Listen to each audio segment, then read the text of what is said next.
would like to talk with you about how to give Betsy or any of the other Highland cows a little bit of pink in their cheeks. I do that using chalk pastels. I have a cheap set that I got from Hobby Lobby. I think they were $8. And we're just going to make her cheeks a little bit pinker right here.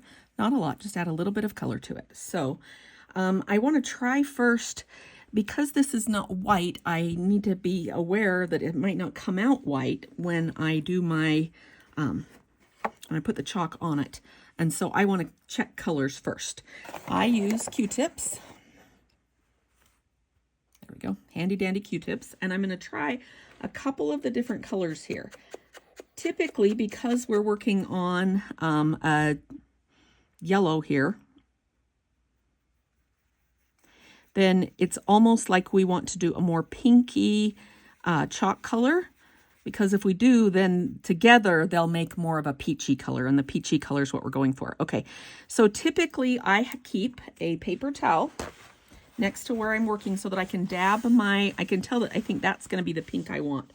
Then the next one that I have is more of an orangey red. Yeah, I don't want it to be that bright coral color.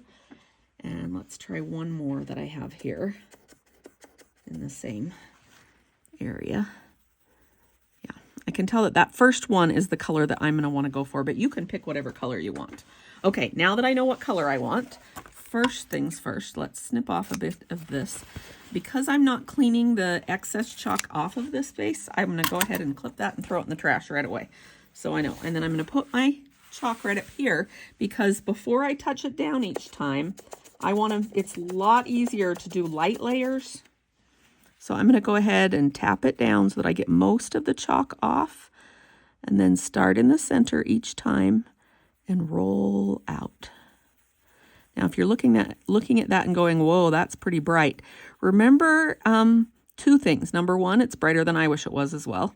But number two, remember that the next thing that you have to do is go back with an empty Q-tip and get rid of all of the red, because you don't want the extra red rubbing off on any of your other projects. So we're going to go ahead and we'll keep rubbing this area until it rubs clear, no red. I'm rubbing towards the center because I don't want to make my shape any bigger. Yeah, I'm still getting pink on my Q-tip. And it's the outside edges that I want more of it gone from. So I'm moving it towards the center.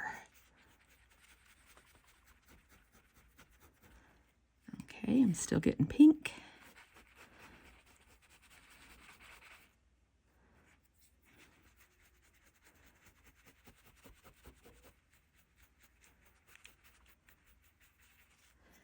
Okay, we're getting less pink. Might be making a little fuzzball there. There we go. Okay, very little pink left.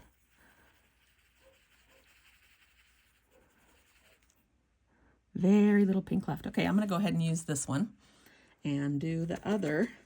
Whoops, I accidentally chose the wrong color pink. Okay, so let's do that again where we dab it here so that we got a lighter color coming. Then we want that right in here. Now this is the more appropriate way to do it, where I have a light layer down. And I'm going to go in again.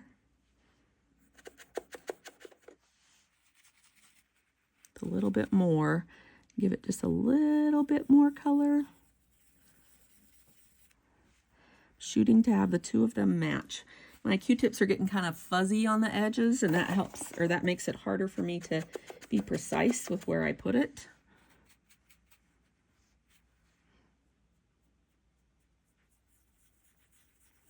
There we go. Now we're getting closer.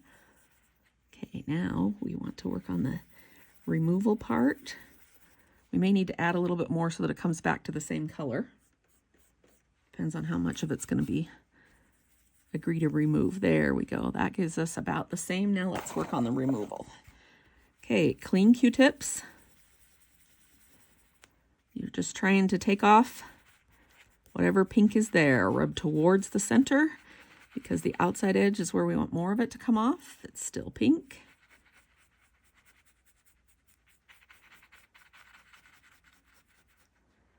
Still a little bit pink, but we're getting closer.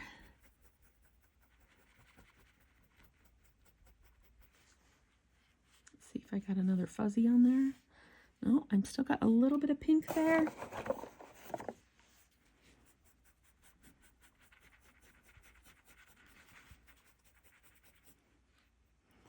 Yeah, it's getting a little bit more. Now it's getting lighter. There we go. I don't know if it will ever come up completely clean, but you want it enough that you don't have to worry about like the face to face when the side of the quilt is touching a different spot on the quilt. You want them to be able to touch each other. There we go. I can't remember where I've rubbed and with which side. Yeah, just a little bit. Now, do they look the same? This one looks a little bit lighter to me, so I'm going to go back and add in a little bit more color on that side. And then go back and rub it back out. This part takes patience to get the look that you're going for. I have managed to rub a little fiber in there. But the effect is it's not something you can create with the stitches. And I think the effect is very nice to just add that little bit of shading. Okay, there we go. Now let me roll that off for the reveal. There is Betsy with her sweet little cheeks. Okay, that's how I add coloring to Santa. It's how I add coloring in places to help faces look more realistic. I sometimes will use it for other things, but primarily I use it for faces to help them look more real. Okay, we'll see you next time.